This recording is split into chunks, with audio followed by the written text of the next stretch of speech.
It's Gator here. Today we're going over Dante. So Dante, whenever he first came out, he was everyone's favorite. Probably still is. But he was the Warframe to use whenever he first came out. Everybody was literally in shambles trying to get his parts to build him. He is super fun. And whenever he first came out, his slash abilities was so insanely OP. You can literally just sit there and just keep on spamming the same abilities without moving and just wiping the entire rooms over and over again. And then not even that, you still have the overshield, which I'm pretty sure at one point I had it at like over 100,000 overshield, which was pretty good back in the day. But as you can see here, I did something a little different. Everybody kept saying, stop using builds with Norse, stop making a Norse build. Well, I decided to try out Frost's ability, Ice Wave. And let me tell you, it's super, super fun. And I am having an absolute blast using it. And I did replace it over his one, so I'm not using the book.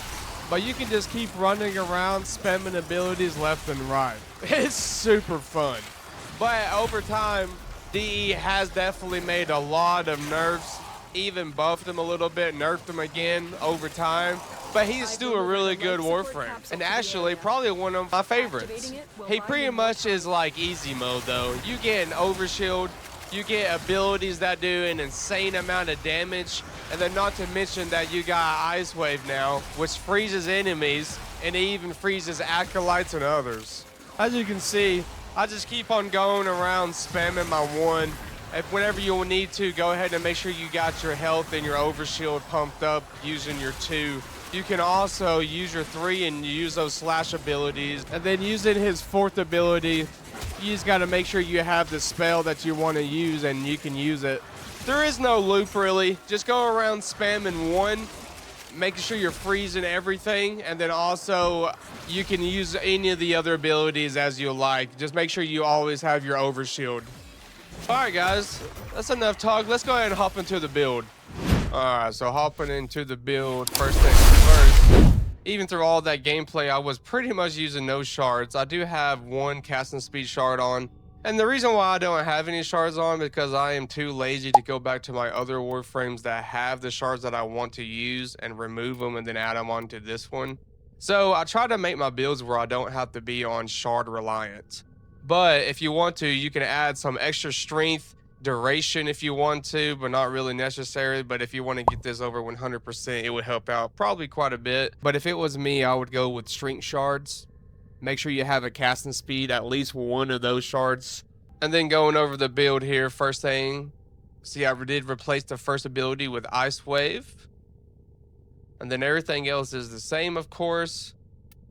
And then for the ore slot, I am using Growing Power. Now, you don't have to use Growing Power. This is just for that extra strength, because there is other ways to get your strength, especially if you're using shards. So if you want to, you can pretty much make this a flex slot. If you want to make sure the enemies have a little less armor, put on some corrosive projection.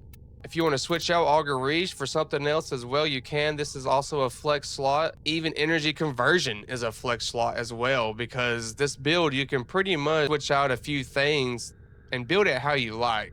But this is how I am using it at the moment. But if you wanted to switch out your shield gating, you can switch out this ore slot for brief respites, keep on catalyzing shields, and then you can do your shield gating that way, and you can switch out Augur Reach for another mod of your desire. If you wanted to, you could even actually put on some more armor right here, maybe Umbral Fiber, which I am using Umbral Intensify right here. But then you'll even increase your armor right here. The synergy with Arcane Battery would make it pretty insane. But the reason why we are using Arcane Battery in the first place is because of health conversion. For every health orb grants 450 armor. So think about that when it comes to the energy. And then equilibrium as well, just to make sure we also always have a lot of energy and we're never running out.